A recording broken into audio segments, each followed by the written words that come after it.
On a cold November evening, Nicholas King stood in the Ashford mansion holding a 47-page prenuptial agreement. His girlfriend's father slid it across the mahogany table. "Sign it if you want to marry her. With a teacher's salary, you can't provide the life our daughter deserves." Sharon stood beside her parents, silent. They saw a poor, single father. They saw someone beneath them. They had no idea Nicholas was hiding something that would destroy their arrogance. He had two choices: sign and watch them reveal who they truly were, or walk away. He chose to sign. Nicholas had 20 minutes to read 47 pages that would determine whether he had any rights to his own future children. He sat in a leather chair, surrounded by mahogany furniture and oil paintings of unsmiling ancestors.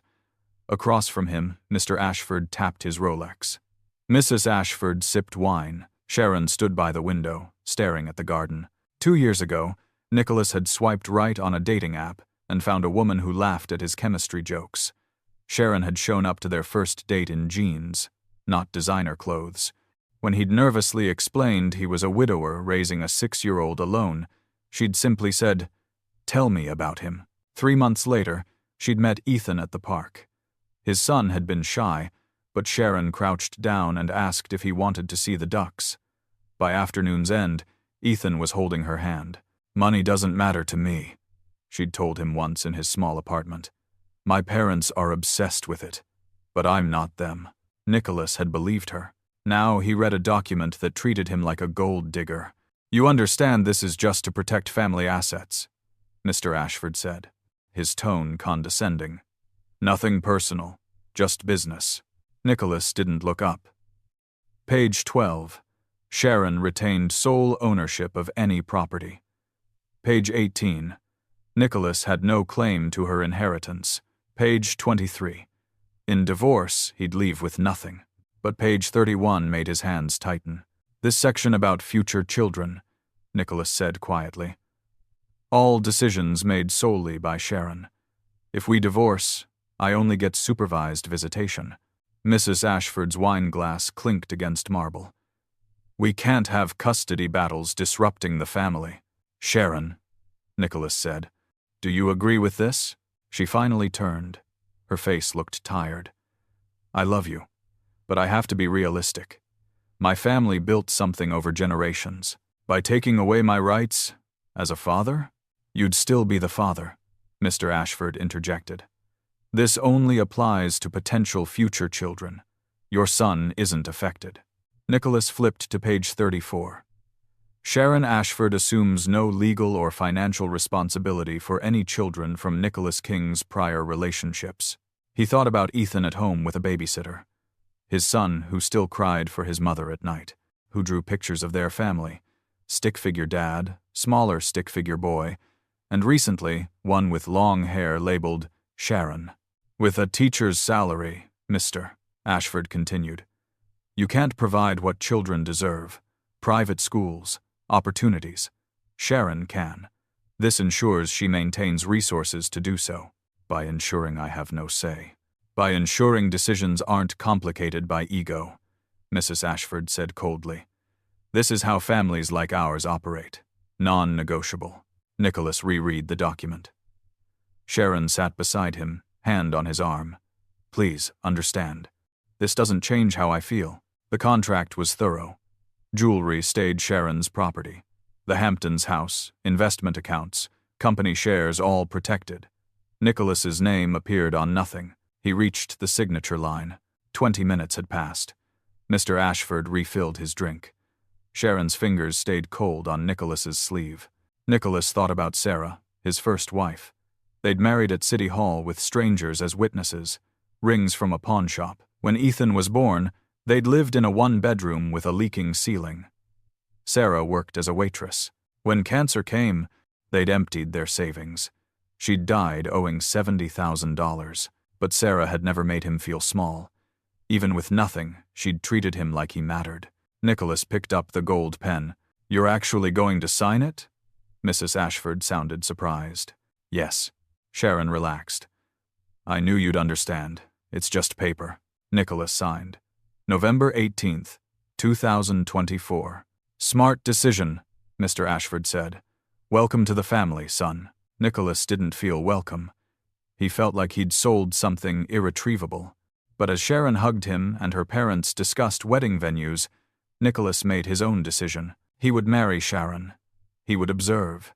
He would let time reveal who these people truly were, because Nicholas suspected Sharon wasn't just a victim of family influence.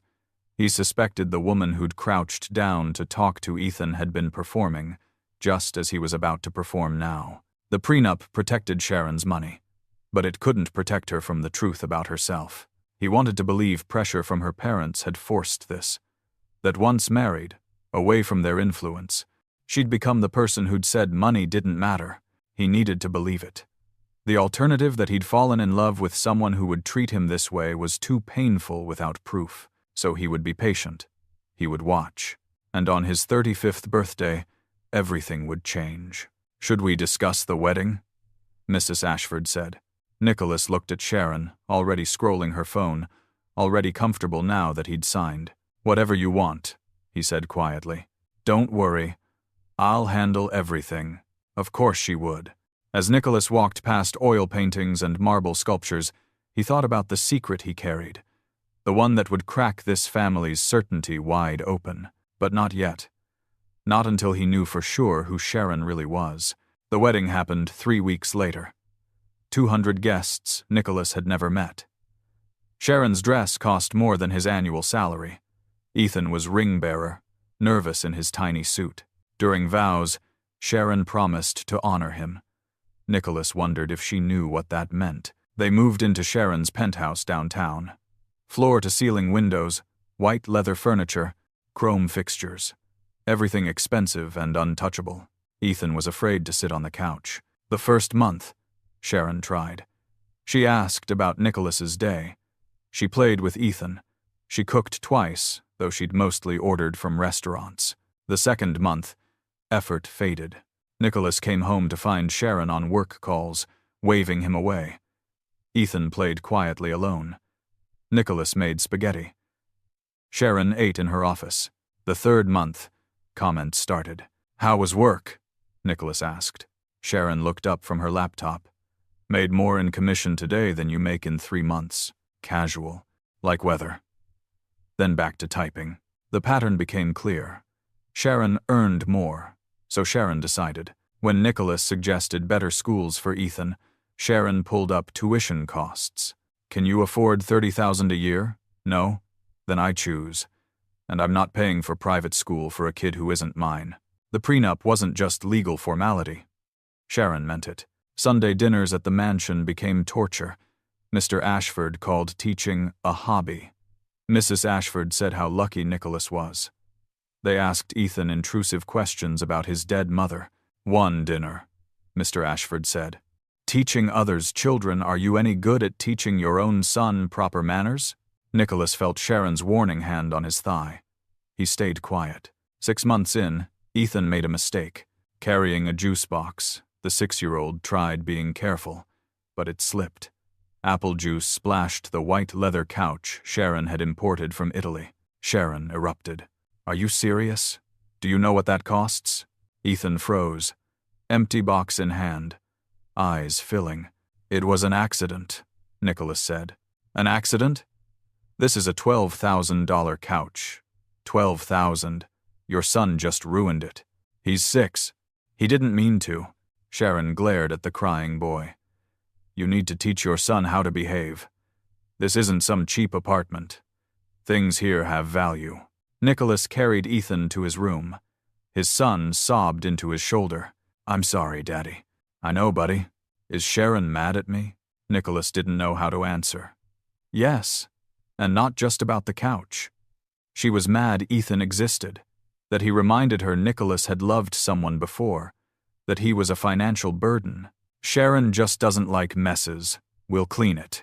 That night, Sharon presented a bill. $3,200. "You need to cover half." Nicholas stared. "Half? That's more than my rent used to be." "Then teach your son to be more careful." Nicholas paid the full amount, emptying his emergency savings. The account meant for Ethan's future. The couch got cleaned. but the illusion that Sharon might care about his son stained permanently. Nicholas kept watching. The evidence mounted. Sharon made every decision. Where they vacationed Turks and Caicos, where Ethan got sunburned and cried about missing friends. What car they bought, a luxury SUV Sharon wanted. Whether they'd host Thanksgiving, no, because Sharon's family expected them at the mansion, and Nicholas's mother wasn't invited. By month 6, Nicholas had become invisible. He taught chemistry to indifferent teenagers, came home to a wife who barely saw him, tucked in a son who asked increasingly when they could move back to their old apartment. Then Sharon received her distribution.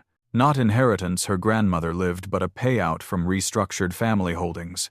$2,300,000. She didn't mention it. Nicholas found the purchase contract by accident, searching for batteries. A new penthouse downtown, 4,200 square feet. Purchase price, $3,900,000. Sharon would use her $2.3 million plus equity from selling her current penthouse. Sharon's signature. No line for Nicholas. He was holding it when she came home. You found it. No surprise. I was going to tell you. When? When finalized. Closing next month. You're buying a $4 million penthouse without asking me. $3.9 million. And why would I ask? It's my money. My decision. We're married. Yes. And we have a prenup that makes clear what's mine and yours. Sharon took the contract back. You're a teacher. You don't have standing to make decisions about assets this size. What could you possibly contribute to this conversation? The words hit like physical blows. I could contribute my opinion. As your husband. Your opinion about what? Whether we can afford it? I can. Whether it's a good investment? My family's been in real estate 3 generations. We know what we're doing. She opened wine. This is how marriages like ours work. I handle finances. You handle. Whatever you handle. She left the kitchen. Nicholas stood alone, battery drawer still open, surrounded by the stranger he'd married. Or maybe she'd always been this stranger. 3 weeks later, Sharon invited him to meet friends at an upscale cafe. She'd been excited, which was rare. Nicholas agreed, thinking maybe she wanted to include him. The cafe had exposed brick and uncomfortable furniture. Sharon's friends were already there, 3 women laughing over $9 lattes. Nicholas ordered regular coffee and tried following conversations about real estate and stock portfolios. Sharon seemed different around these women. Louder, animated. She talked about the new penthouse, family acquisitions, vacation homes. She didn't mention Nicholas once. After 40 minutes, he excused himself. The layout meant walking past the patio. Returning, he heard his name. But seriously, what does he even do all day? Sharon laughed. Teaches chemistry to teenagers who don't care. Makes, like, $48,000 a year. 48. That's less than I spend on clothes. I know, right? Sometimes I wonder what I was thinking. Teaching is such a basic profession. Like, anyone can stand in front of kids and talk about molecules. Nicholas stopped inside the doorway, invisible. So why marry him? He was sweet, charming in a simple way. I thought my parents were wrong about money mattering. Turns out they were right. Thank God for the prenup. The women laughed. What about his kid, Ethan? Yeah. Sharon trailed off. He's fine. A little annoying. Doesn't know how to act around nice things. But whatever. He's not my responsibility. Rough. Instant stepmom. I handle it. Basically stay out of it. Let Nicholas deal with his own kid. Silence. Then one friend leaned forward. Why do you look so tired lately? Sharon smiled. Hand on stomach, small gesture Nicholas almost missed. I'm pregnant. The women gasped, congratulated. Asked how far along, if Nicholas knew. 8 weeks. And no, I haven't told him yet. Why not? That's huge. Sharon's expression shifted, calculating. I want everything set up first. The new penthouse, the right private school, everything in place. If I tell Nicholas now, he'll want opinions about everything. And honestly, I don't need his input. This is my baby. My decision how to raise it. Harsh, one friend said, smiling. Realistic. The prenup gives me full decision-making power over any kids we have together, so I'm just exercising my rights. They laughed. Someone joked about power. Sharon ordered another latte, decaf. Nicholas turned and walked out. He stood on the sidewalk, people flowing around him, trying to process. His wife was pregnant. 8 weeks. 2 months of mornings and evenings and lying beside each other. She hadn't said a word, because she didn't want his opinion, didn't think he deserved to know, viewed their child like everything else, hers to control. The prenup gave her that right. Nicholas had signed it. He got in his car and waited. 20 minutes later, Sharon emerged, hugging friends goodbye. She slid in, phone already out. Ready? Nicholas started the engine. We need to talk. About what? Get in, we're going somewhere. Something in his tone made her put the phone away. Okay. Nicholas drove in silence. Sharon asked twice where they were going. He didn't answer. First stop, the high school where he taught. Nicholas parked across the street. Saturday, so the lot was empty. The building stood unremarkable brick, concrete, windows that didn't quite close. This is where you met me, remember? That community fundraiser. I was running a free chemistry workshop for kids whose families couldn't afford tutoring. Sharon looked at the building. Okay. You told me it was amazing, I volunteered. You said teachers were undervalued. You said money didn't define worth. Nicholas, what is this? He pulled away without answering. Second stop, a neighborhood with small houses, chain-link fences, old cars on lawns. Nicholas stopped at a blue house with peeling white trim. I grew up here. My mom was a nurse. My dad was a carpenter. They worked their whole lives and never had much. But they taught me something your parents didn't teach you. And what's that? Sharon's voice had an edge. That a person's value has nothing to do with their bank account. He drove again. Sharon watched him, something between concern and calculation. The cemetery was on town's edge. Nicholas knew the path by heart. Section C, row 7, third marker from the oak tree.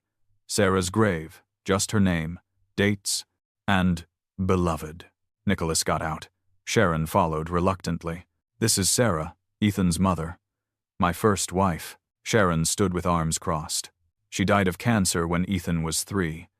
We were poor, really poor. Couldn't afford the best treatments. Had to choose which medications to buy, which appointments to skip. We went into debt trying to give her 6 more months. Nicholas looked at the headstone. And you know what Sarah never did? Never blamed me for not having money. Never made me feel small because I couldn't save her. She just wanted Ethan to grow up knowing he was loved. Sharon's face paled. Nicholas turned to her fully. I signed your prenup. I let your family treat me like I'm worthless. I watched you become exactly what you swore you'd never be. I stayed quiet because I wanted to believe you were different, that underneath everything, you were still the woman who crouched down to talk to my son in the park. Nicholas, you're pregnant. Sharon went still. 8 weeks. You weren't going to tell me. You were going to make all decisions yourself because the prenup says you can. Because you don't think I deserve a say in my own child's life. You heard everything. How teaching is basic. How you wonder what you were thinking. How my son isn't your responsibility. Nicholas's voice stayed level, but his hands shook. I heard exactly who you are. Sharon's eyes filled. I didn't mean it like that. I was just venting. You meant every word. Nicholas stepped back. But here's what you don't know about me. What your parents don't know. What nobody knows except my lawyer. He looked at her directly. Wait until December 15th, my 35th birthday. Everything changes then, and you'll understand exactly who you married. What are you talking about? What happens? You'll see. Nicholas walked to the car. And then you'll decide what matters more, the money you were trying to protect or the family you just destroyed. They drove home in complete silence. Sharon tried twice to speak. Nicholas didn't respond. His mind was on December 15th, 3 weeks away. The day he turned 35, The day his uncle's will executed. The day Sharon would learn she'd bet on the wrong horse. 3 weeks of silence. Sharon apologized daily. She explained. She promised she'd been wrong. Nicholas went to work, came home, helped Ethan with homework, went to bed. He didn't argue, didn't engage, simply existed, waiting. Sharon stopped visiting her parents. She worked from home, watching Nicholas like she expected him to explode. He never did. The tension built until the apartment held its breath. December 15th arrived on a Saturday. Nicholas woke at 6:30, made breakfast. Ethan was at a friend's. Sharon still slept. He drank coffee and watched sunrise through floor-to-ceiling windows. His phone started ringing at 7:15. His lawyer, his accountant, his mother, people he hadn't heard from in years, all saying, "Congratulations." Had he seen the news? This was incredible. Nicholas opened his laptop. Bloomberg at 7 a.m. High school teacher inherits $10 million from late tech entrepreneur Robert King. The article explained Robert King, founder of a software company sold to Microsoft in 2018, had died 3 years ago. His will stipulated his entire estate, approximately $10 million after taxes, would go to his nephew Nicholas King on the nephew's 35th birthday. The article included Nicholas's photo from the school website. Tired, wearing the same button-down he'd worn 3 years. Nicholas had known since his uncle's funeral. Robert had told him years before, "You're the only family who gives a damn about people instead of money. When you're 35 and mature enough to handle it, everything's yours, but not before. I want you to build your own life first."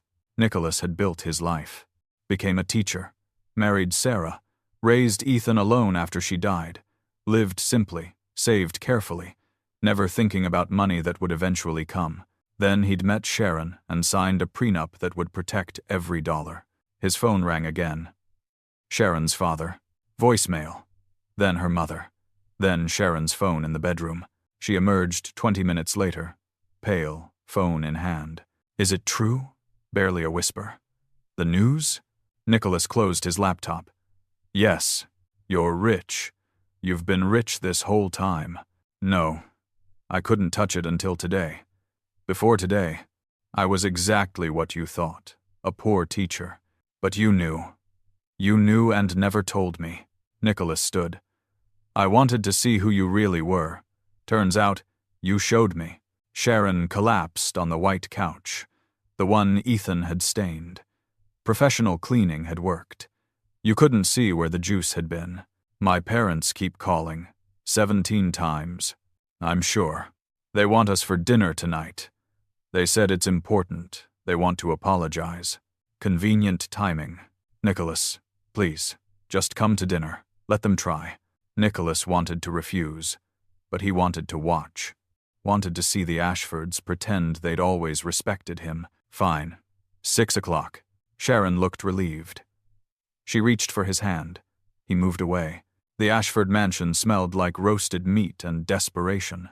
Nicholas arrived at 6. Sharon had gone earlier. The dining table had expensive China Mrs. Ashford, usually reserved for business associates.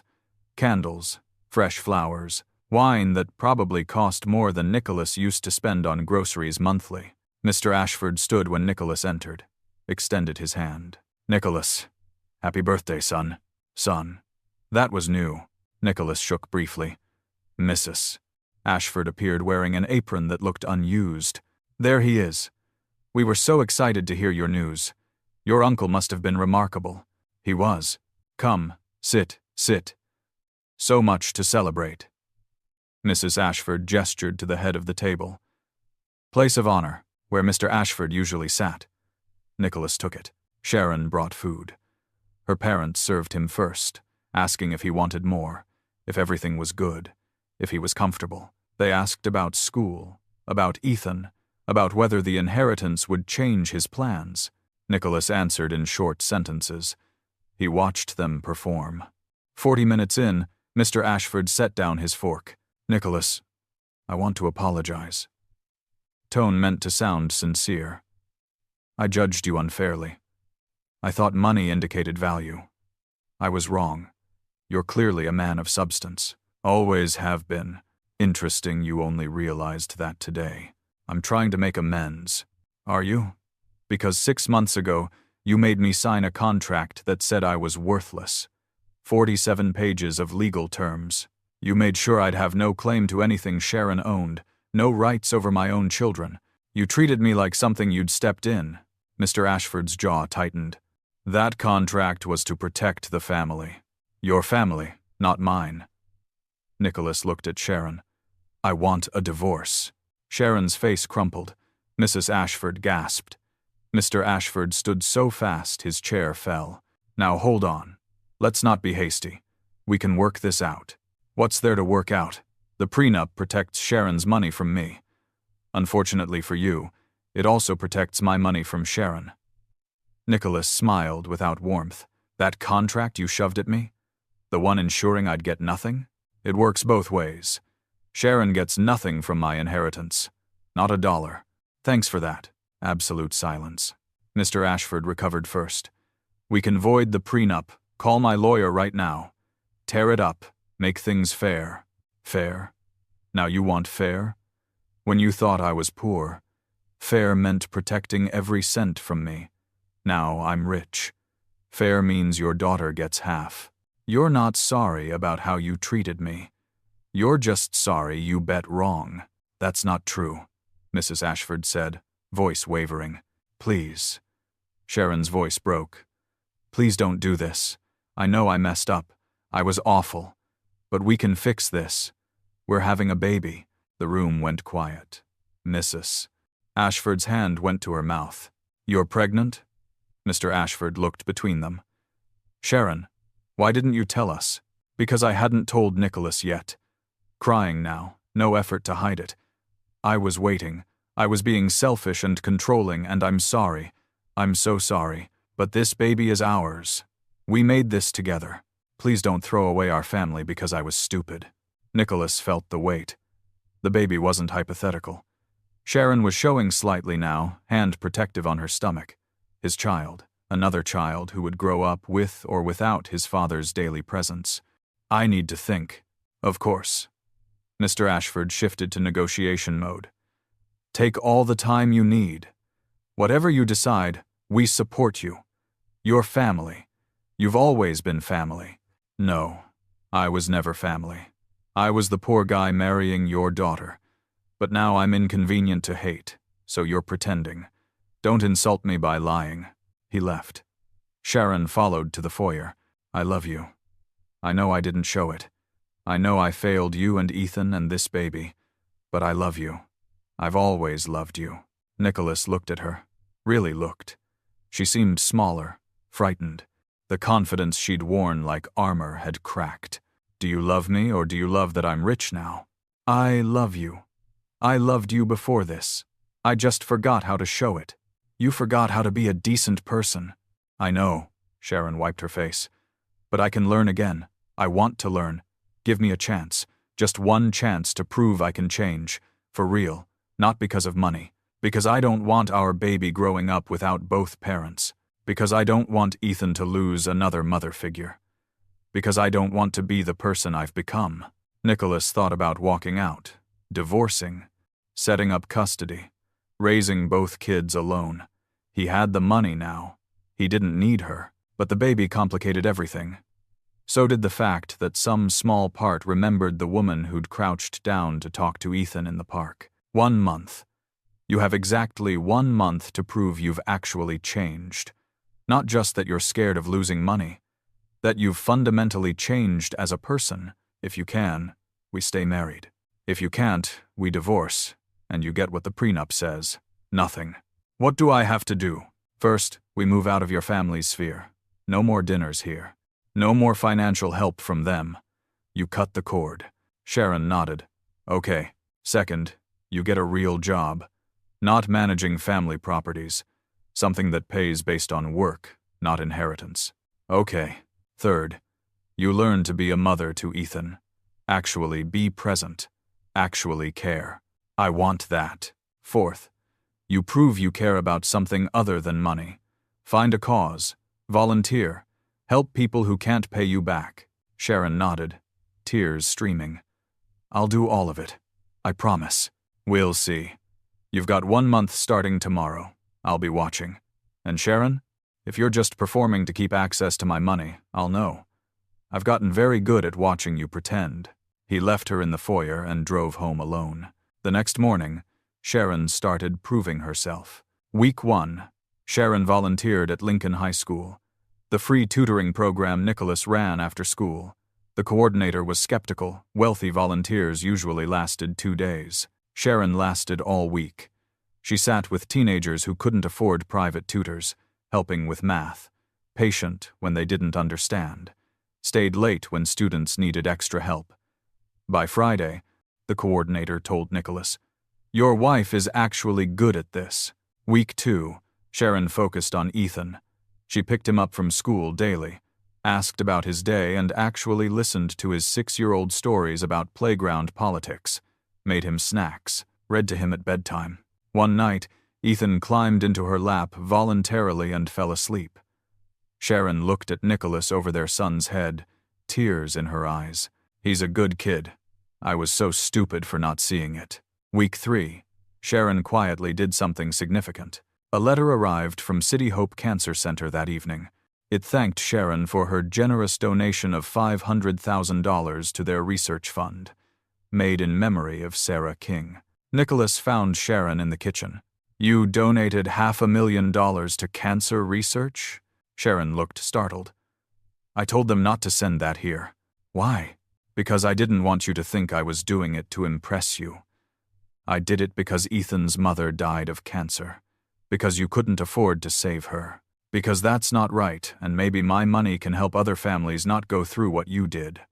Sharon's voice broke. "I should have done it years ago. Should have thought about anyone other than myself years ago." Nicholas set the letter down. The donation was real. Sharon had given away money she could have kept to honor his dead wife. Week 4, they moved. Not to Nicholas's old apartment, but to a modest 2-bedroom rental across town. Sharon packed designer clothes and left most behind. She donated furniture. She told her parents they wouldn't be coming to Sunday dinners. "This is what you really want," Mrs. Ashford had said.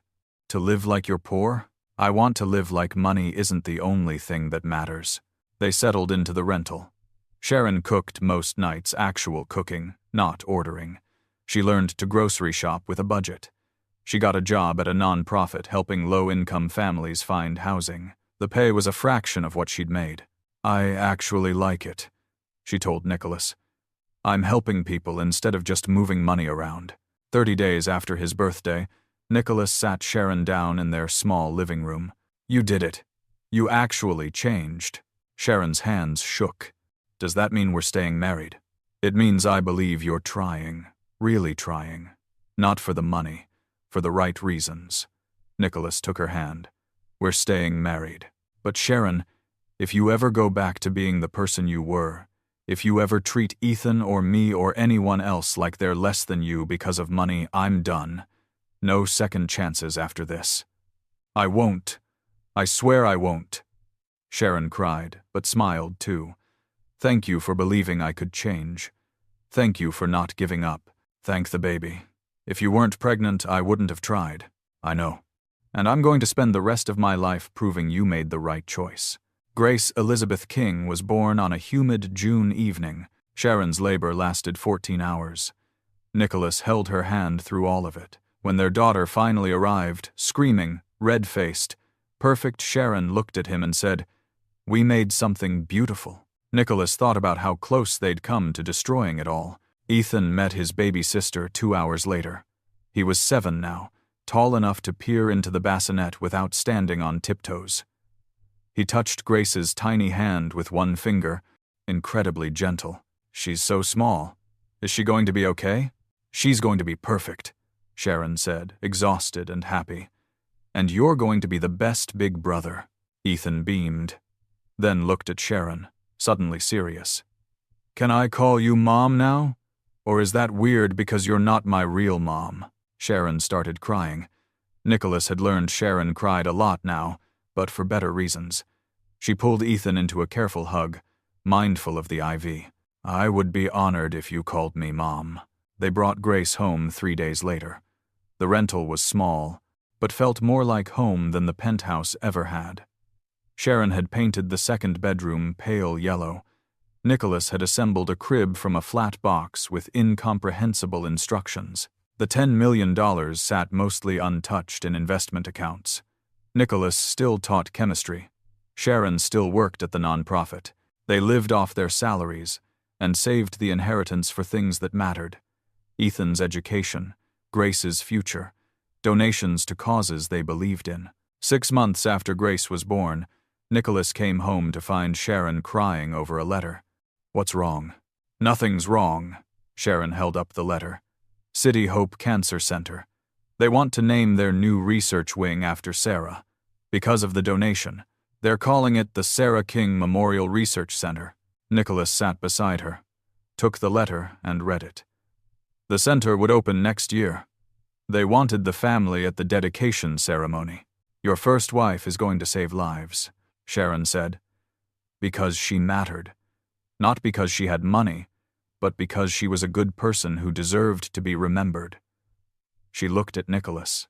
"I almost threw all this away because I thought money defined worth. I'm so sorry it took me so long to understand." "You understand now. That's what matters." Sharon leaned against him. Grace made soft sleeping sounds from the baby monitor. Ethan laughed about something in the next room. It wasn't the life the Ashfords had imagined for their daughter.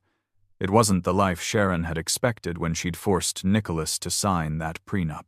But it was real, built on respect instead of money, on choice instead of obligation. The prenup still existed somewhere in a lawyer's file cabinet. It had protected Nicholas's inheritance, just as the Ashfords intended. But it hadn't protected what really mattered. "You know what's funny?" Sharon said. "My parents wanted the prenup to protect money. Instead, it protected us. If we hadn't had it, I never would have learned what I was becoming. You never would have seen my true character. We needed that test, and you passed. Eventually." "Eventually," Sharon smiled. "I'll take eventually over never." Outside their window, city lights flickered. Inside, their small family slept and laughed and built something money couldn't buy. Money had revealed who Sharon was, but the chance to change revealed who she could become. In the end, that made all the difference.